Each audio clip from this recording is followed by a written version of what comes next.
All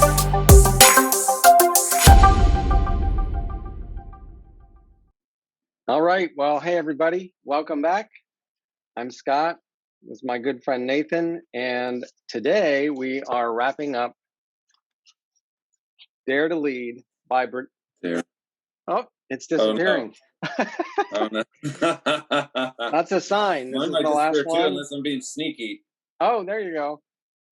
Nice. Yes, yours is disappearing a little too. So this is part 4 called Learning to Rise. And she starts off with this quote: when we have the courage to walk into our story and own it, we get to write the ending.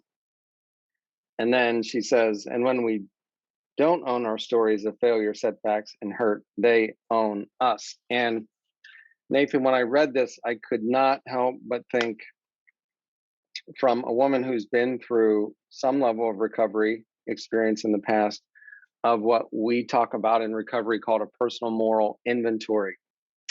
And actually, Monday night, I just taught this. We are moving into the moral inventory where we are in our Celebrate Recovery curriculum. And the lesson was on moral, which the word in this context means straight.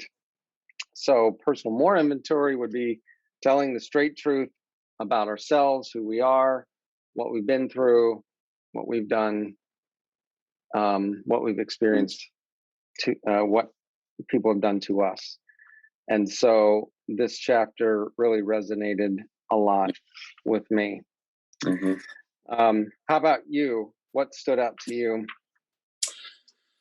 So, it's about learning to rise. The chapter is on that. And this is referring to those participants in her research that had the highest level of resilience and reset, meaning they're able to keep going forward. And she says that it's actually better to make sure people are ready and prepared before hard landings. It might be cute to say, hey, just keep getting up after you fall or fail, but it's better to have an understanding of how you would do that, or at least aware of the way that you would do that. And this section, I really like that she is mentioning this, because it feels like it doesn't just sound good. It's basically saying, hey, this is something to think about, because these times are coming up. She does clearly say, when you're being vulnerable and you're risking, that you are going to hit the hard times too. Kind of, Jesus says that too. So this section is called The Reckoning, the Rumble, and the Revolution. And the reckoning is basically making sure that you are aware when you get emotionally hooked onto something. Meaning, a conversation just sets you off and you just can't get off of the replay, or someone cuts you off, and the end of the day, and you're still thinking about the person that cut you off in traffic. So those are more extreme, but they can be smaller too. And she says, when you are hooked, are you able to get curious enough to go into that moment? Because we have what she calls offloading strategies, and these not good. These are not actually what we are supposed to be doing, but these are the offloading strategies that are very inherent and kind of instinctual in us. And I'll just name a few of them. She used the word chandeliering. And this is basically to reference kind of a medical term that says, when you touch a specific part of the body and it's just immediate pain there, you don't even have to press hard, then and that's the kind of level of how sensitive some people have gotten, due to, I guess, due to hurts, right? Then there's bouncing the hurt. Bouncing is hey, I'm just going to use anger in this situation because it's always easier to just be angry than to feel like, you know what, Scott, you said something and I'm so ticked off at you, rather than saying, gosh, Scott, you know, what you said earlier, like really hurt my feelings. Like, because we label that in our minds as a very weak place, whereas anger helps us to feel stronger about it. Then there's just the numbing. You literally are turning off your emotions as much as you can, which is terrible because that means you turn off love and you turn off joy, you turn off all the positive emotions too. There's stockpiling. Stockpiling is you just literally are just building up storehouse of hurts. She labels the next one as a character from the Harry Potter series who's basically putting on a pretty face, but is actually kind of ugly on the inside. Very bitter, very mean, horrible. And so basically, this is saying you've let the hurts now distort your heart so that you're just becoming a bitter person. And then the last one was hurt and fear of high centering. It means that you're so hurt that you don't even know how to move forward or backward. You're feeling stuck. This is in fact, I would have labeled this as the stuck version. So these are the offloading strategies we deal with as to not own our story. So instead of doing moral inventory, we are using these usually fast, easy ways to not feel them, to not carry them. But what turns out is that they end up controlling us, right? Yes. So you would think that you got to go through this complicated system, but she starts with a very simple strategy, right? Yes. Tell us that one. Yes. So one of my favorites recently, since I've been reading books like Dare to Lead and reading authors like Kurt Thompson, and that is breathing. It sounds so cliche, but I often introduce myself at Celebrate Recovery as a grateful believer in Jesus who struggles with anxiety. And when I feel that rising in me, it's happened enough that I will catch myself and I will start talking to myself, say, breathe. And I actually learned this box breathing from this very book when I read it the first time. And it's from a teacher of hers. And the box breathing this is at least how I pictured it in my mind, and I think close to how she describes it. Basically, I'm inhaling. I think I start this way on the box. I'm inhaling, and then I'm holding it for 4 seconds, inhaling for 4 seconds, holding it for 4 seconds, exhaling it for 4 seconds. And then at what I believe she calls the bottom of that exhale, I hold that for 4 seconds before I breathe in again. Mm-hmm. And I will do that several to many times, sometimes minutes. Yes. And I will feel it's nothing magical. It's just, in my opinion, it's how God has created our bodies.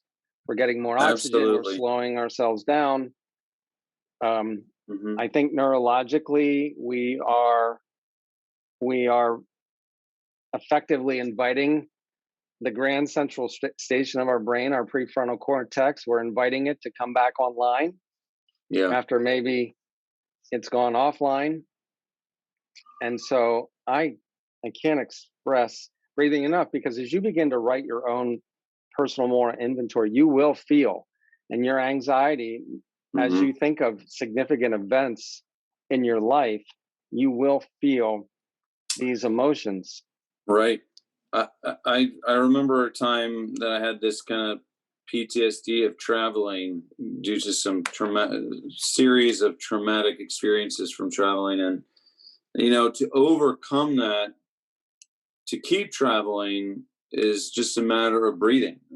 I mean, it's basically showing that actually in my brain, like, hey, brain, this isn't going to end badly. Like, it's okay.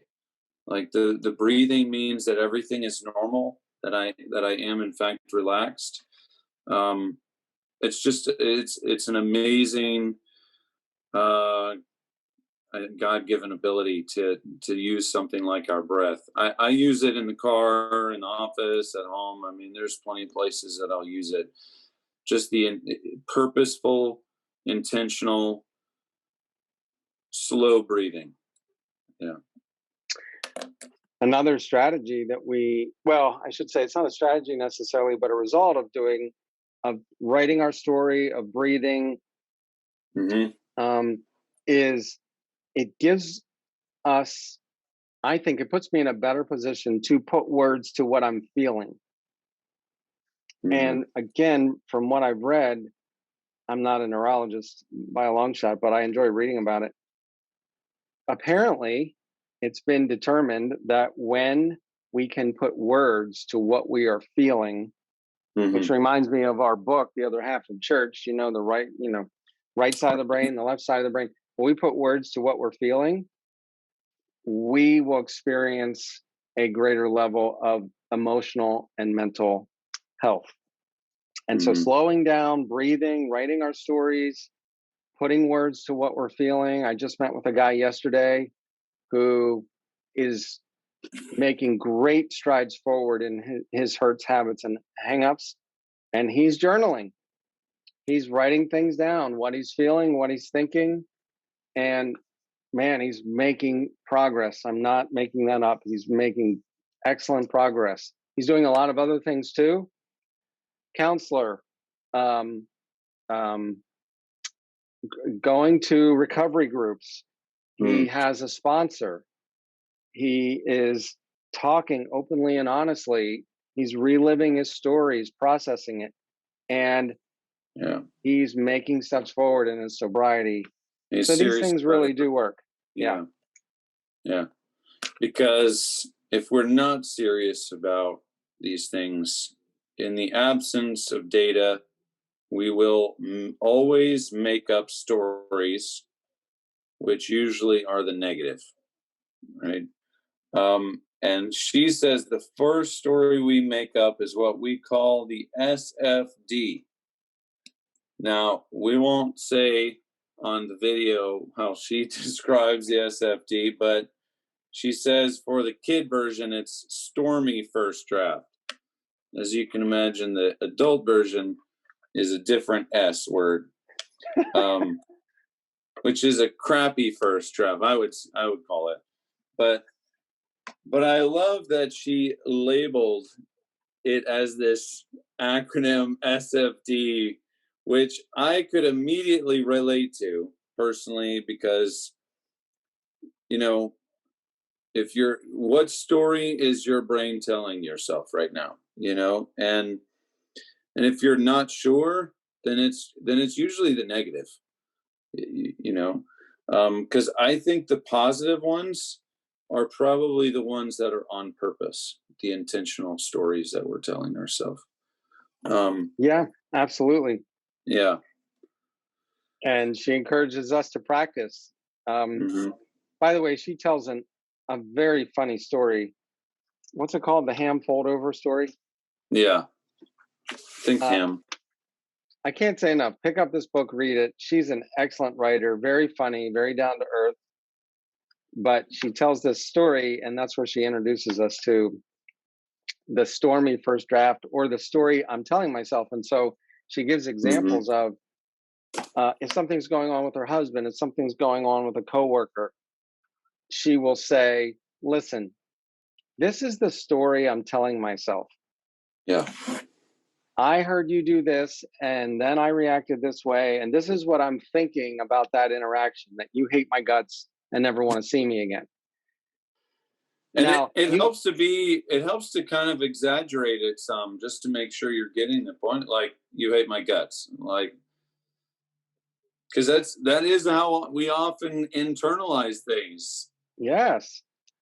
Hence the word stormy. Yeah. So crappy. Yes. Now you can write out this stormy first draft. Yeah. And just be as open and as honest as possible. I think the real power comes when you bounce it off another person. Does this sound right to you, or not right, but legitimate or Yes. logical or reasonable, or Hmm. but how often do we not do that? I mean, it's Right. because we're embarrassed. What if they hear this stormy first draft? Yeah. Because when it's said out loud, it doesn't. It sounds a little more silly. It Yes. sounds a little or childish. Um, but to one of the points you made, journaling. She does say, 70% of the risers we interviewed write down the SFDs. And she says different variations. The story I'm making up about my emotions, or my body, or my thinking, my beliefs, my actions.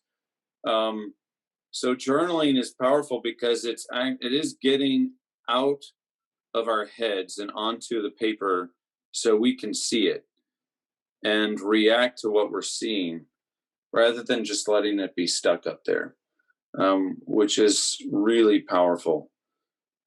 Another Y- way of making sure that you are owning your story and not letting it own and control you. Yep. Uh, so there were some great questions. She says, here's some questions that risers need to wrestle with. I love the word rumble. What more do I need to learn and understand about the situation? You know, what do I know objectively? What assumptions am I making? What more do I need to learn and understand about the other people in the story? Again, any additional information or clarifications? And the third question, what more do I need to learn and understand about myself? Really powerful three questions, I think, about myself, about the other person, or about the situation. It's keeping it simple. And as a way to, like she said earlier, am I noticing that I am emotionally hooked on something? You, you know, um, what is the SFD? What is the story that I am telling myself right now? And all this leads to an amazing ability to, in her research, build resilience, be able to choose to trust yourself and someone else. Um, and she gives a great conclusion. I want to let you read a few portions of that because it is the kind of finality to the book. I mean, this last part was just a lot of practicals and an amazing just overview. So let's hear those. Yes. So she says, if you ask me to boil everything down, I've learned from this research, and I have to keep reminding myself, these are not just her intuitions and experiences. This Yeah, was based on her research. She said, I would not tell you opinion. these, Yeah. not her opinion, right? These three things. Number one, the level of collective courage in an organization is the absolute best predictor of that organization's ability to be successful, in terms of its culture, developing leaders, and meet its mission. So the collective level of courage in an organization, from a recovery point of view, I say week after week, we're sitting here with X number of people in this room, and we should have 10 times this number because people are hurting, Hmm. but they have to find the courage to take the first step and admit that something's going on and come to a meeting. Right. And so they need that courage. And from a business point of view, the staff would need a collective courage. The second one is the greatest challenge in developing brave leaders is helping them acknowledge and answer their personal call to courage. So you have the courage of the organization, which of course is determined Hmm. in large part by the courage of the individuals in that organization. Hmm. And then she says, courage can be learned if we're willing to put down our armor, pick up shared language, which there's a ton of shared language in this book. You'll get a new vocabulary, Yeah. and the skills we need for rumbling with vulnerability, living into our values, braving trust, and as we're wrapping up right now, learning to rise. Mm-hmm. And then the last one is we fail the minute we let someone else define success for us.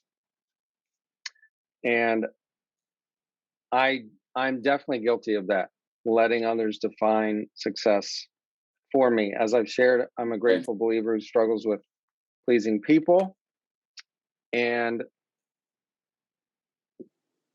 I can tell you at times it feels like it's been successful because it feels good to see somebody smile when I do something for them. On the other hand, I can allow that to define who I am. And I can promise you it's impossible to please all the people all the time. It's impossible to please a few people half the time, let alone all the people all the time. And so this stands out to me. I don't know which of these three, Nathan, for you, but we fail the minute we let someone else define success for us. And so this has been an excellent book to challenge me, and I hope you, to put it in a Christian language. Lord, what have you called me to? And am I living out your purpose and your values for my life, or am I letting that be defined apart from you? Yeah. Then the very last thing she suggests, which I love, is to make, she calls it a joy and meaning list. And I'm part of a group that does a gratitude journaling on a daily basis, and we let each other know when we've made our entry in the journal. And she's saying something very similar here: make your joy and meaning list. And most of us know that a gratitude journal or gratitude is a key part of recovery, and really a key part of living a happy, satisfied life. Am I grateful for the things God has given to me? So she encourages a joy and meaning list. And then she ends with a quote. I think she opened with this one from Joseph Campbell somewhere in the beginning. And the quote, if you forgot it, was, "The cave you fear to enter holds the treasure you seek." Yeah. Awesome. You know, and not to say another last line, but you know, people often love to talk about life as an adventure, but her last line is, choose the great adventure of being brave and afraid at the exact same time. It's very real, because adventure comes with risk, it comes with fear, but it's about being brave at the same time. And I think it's a beautiful way for her to end a section about vulnerability and rising. So again, we love that you guys are connecting with us here. We would love to see you in person more on Monday nights at Christ Community Church at 7 p.m. And we will be jumping into another book next week. But we do hope that some of these conversations may talk about self-trust or courage, would lead you to be brave and afraid at the same time, and be able to come and connect with a community that is about recovery. And we look forward to seeing you next time with my great friend Scott. And as we say at Celebrate Recovery, thank you for letting us share. Amen. See you next time.